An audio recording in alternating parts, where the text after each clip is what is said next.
নমস্কার, আমি ঝুমপালি পলিগ্রিলে আপনাদের সবাইকে স্বাগত। মুঘলাই ঘরানার রান্নার ঐতিহ্য বহন করে চলেছে কলকাতা।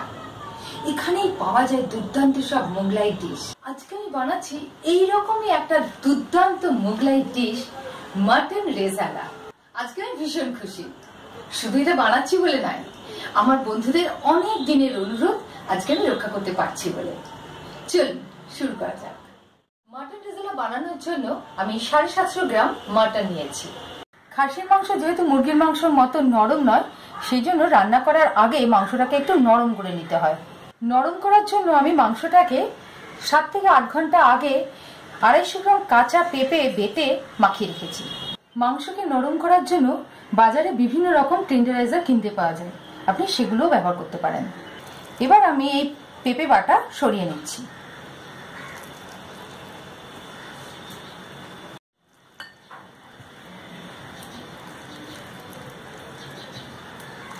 এবার আমি মাংসটাকে ম্যারিনেট করে নিচ্ছি। 1 টেবিল চামচ রসুন বাটা, 1 চামচ আদা বাটা, হাফ কাপ দই,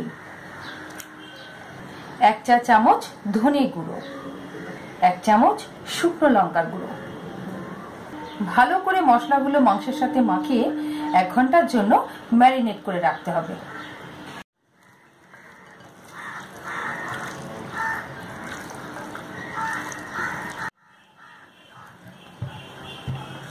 এক ঘন্টা হয়ে গেছে, মাটন ম্যারিনেটেড হয়ে গেছে। কড়াইতে 2 টেবিল চামচ ঘি দিয়ে দিন। ফোড়নের জন্য আমি নিয়েছি শাহজিরা, দারচিনি, এলাচ, লবঙ্গ। ফোড়নের মশলাগুলো দিয়ে দিন।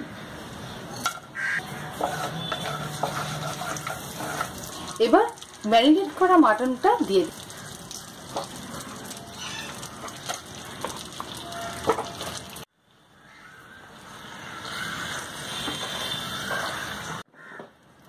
অল্প আছে 15 মিনিট নাড়াচাড়া করে রান্না করুন। প্রায় 20 মিনিট হয়ে গেছে, ওপরে তেল ভাসছে। এবার এর মধ্যে স্বাদমতো লবণ দিয়ে দেবো। এবার 2 কাপ মতো জল দিয়ে ঘন্টাখানেক ধিমে আঁচে রান্না করুন। আপনার হাতে যদি সময় না থাকে প্রেসার কুকারে করে নিতে পারেন, কিন্তু এই রেসিপির আসল স্বাদ আর গন্ধ আসে ধিমে আঁচে রান্না করলে।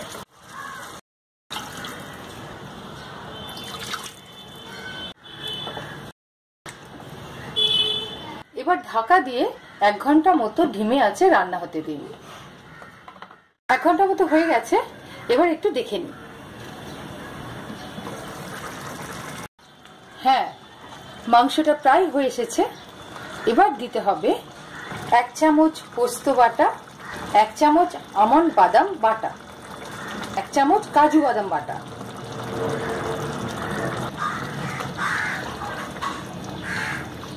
এবার ঢাকা দিয়ে আরো 10 থেকে 15 মিনিট রান্না করুন। এই বেরেস্তা আর দই একসঙ্গে পেস্ট করে নিতে হবে।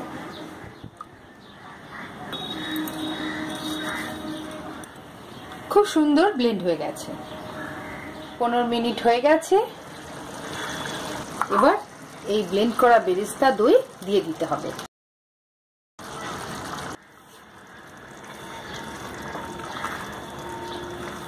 মাংসটা কেমন সেদ্ধ হলো এবার দেখে নিন। দেখুন, হাড় থেকে মাংস ছেড়ে যাচ্ছে, তার মানে মাংস খুব ভালো সেদ্ধ হচ্ছে। এবার দিয়ে দিন কিশমিশ, গরম মশলা পাউডার, শামরিচ পাউডার, জায়ফল গুঁড়ো, কেওড়া জল।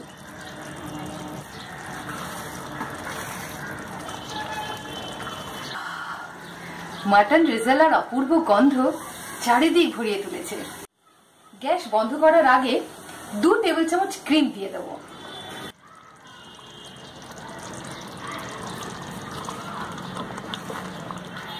এই হচ্ছে আমার দারুণ সুস্বাদু ফ্লেভার মজাদার মাটন রেজালা।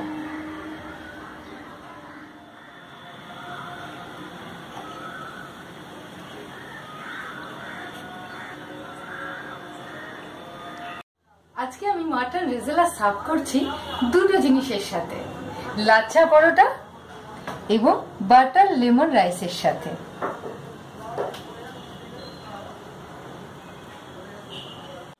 আশা করি আমার এই মাটন রেজালা আপনাদের ভালো লাগবে।